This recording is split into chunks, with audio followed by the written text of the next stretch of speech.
สบายดีเนาะวันนี้จะมาแนะนำขั้นตอนการเปิด Copy Trade เนาะ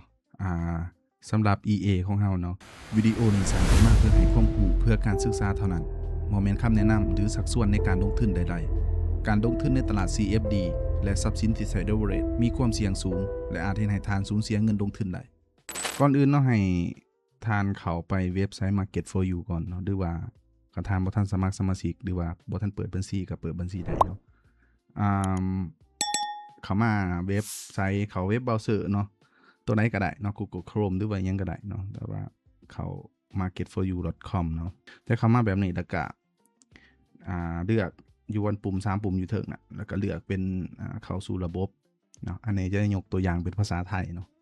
ก็ใส่อีเมลพาสเวิร์ดที่เฮาเปิดบัญชีไว้เนาะหลังจากใส่เรียบร้อยแล้วก็กดเข้าสู่ระบบเนาะเมื่อเฮาเข้ามาเรียบร้อยแล้วมันก็จะเข้ามาหน้าตานี้เนาะให้เฮามาเลือกอยู่ที่ปุ่ม3ขีดเบิ่งขวามือบนเทิงนี่เกินว่าปุ่มแฮมเบอร์เกอร์แล้วก็มาเลือกอยู่ที่การคัดลอกการเทรดอยู่บนนี้เนาะคัดลอกการเทรดเนาะแล้วก็มาเลือกอยู่ที่ผู้นำเนาะเพื่อที่จะหามาสเตอร์เนาะก็ในกรณีนี้ถ้าว่าเฮาสิ copy EA ของข้าพเจ้าเนาะก็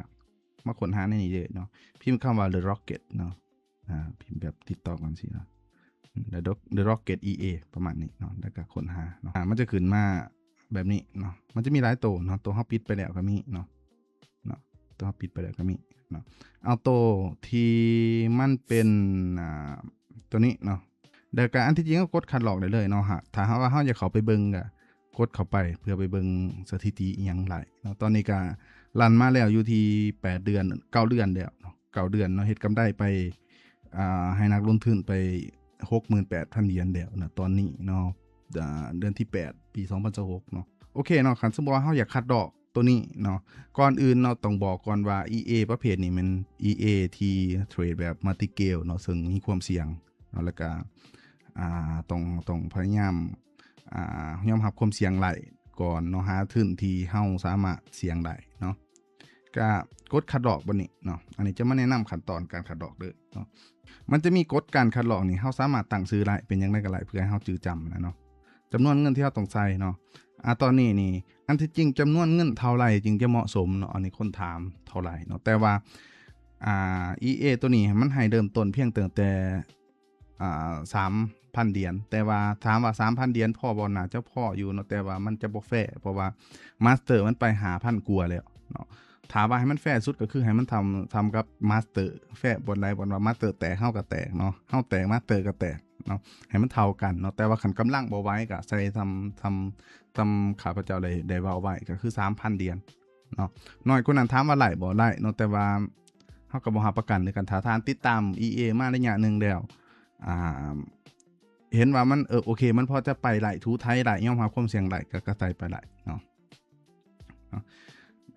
ใส่จำนวนเงินบ่นี่เนาะใส่จังได๋ก็ไหลก่อนเนาะบ่มีปัญหาเนาะเพราะว่าคันเฮาใส่น้อยกลัวจำนวนมาสเตอร์มันจะบ่ให้ตามเนาะเฮาก็ว่าใส่จังซี่ไว้ก่อนก็ได้เนาะบอนตัวคูณการคัดลอกด้วยภาษาอังกฤษเอิ้นว่าสเกลเนาะบ่นี่สำคัญเนาะให้ใส่เป็น1เนาะ1ถ้วนเด้อแบบนี้เลยเนาะ1หมายความว่ามันจะเท่ากันเลยมาสเตอร์ออกเท่าไรมันก็ออกเท่านั้นเลยเนาะแล้วก็ปรับขนาดตัวคูณหลังจากผู้นั้นปิดการซื้อขายอันนี้เฮาจะบ่ติ๊กเนาะคันติ๊กตัวนี้มันจะเปลี่ยนสเกลไปเรื่อยๆฉะนั้นเฮาจะบ่ติ๊กเอาเนาะหลังจากนั้นก็บ่มีหยังเนาะบ่มีหยังเนาะบ่มีหยังเลยเนาะแล้วก็อยู่บนดุมสุดคือมันสร้างบัญชีใหม่ให้เฮาเลยเนาะให้มันสร้างบัญชีคือกันกับบัญชีมาสเตอร์ว่ามาสเตอร์เป็นบัญชีหยังมันก็จะเปิดตามมาสเตอร์ใส่เดเวอเรจอีหยังเท่าไรอันนี้บ่ต้องถามเนาะเพราะว่ามาสเตอร์เขาใส่เท่าไรเวลาเฮากดคัดลอกมันจะเปิดบัญชีให้อัตโนมัติเนาะหลังจากใส่แล้วก็กดคัดลอกบนนี้เนาะมันจะสร้างบัญชีใหม่ให้เฮาสำเร็จเนาะนี่เป็นบัญชีนี้แล้วมันก็จะเตือนให้ฝากเงินเข้าเนาะถ้าว่าเฮายังบ่ทันพร้อมฝากเฮาก็ปาไปก่อนเนาะสำหรับการฝากเงินจำนวนเท่าไหร่ก็โต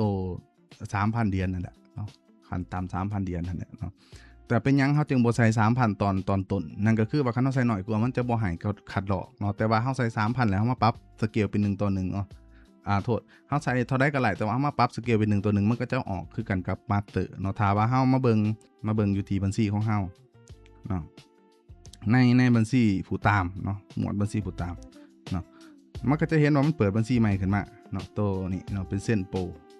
เฮาก็มีเพียงแต่ฝากเงินเข้าบัญชีตัวนี้แล้วก็ลองไปล็อกอินเบิ่งเนาะสำหรับรหัส Investor Password มันทางมาถามข้าพเจ้าก็หลายสำหรับ Port Master เนาะเพราะว่าเอาไปเบิ่งว่ามันคือกันบ่กับการออกของเฮามันอาจจะมีความยังเกินว่า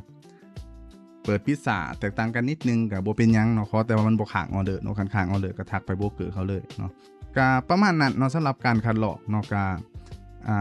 สามารถคัดลอกไหลเนาะอยู่ในความเสี่ยงที่เฮารับไหลเนาะการลงทุนทุกอย่างมันมีความเสี่ยงเบิดนั่นแหละถ้าเฮาบ่เสี่ยงเด้อเฮาก็จะบ่ฮู้หยังเด้อเนาะแต่ว่าถ้าเฮาเสี่ยงก็มีโอกาสอยู่ที่เฮา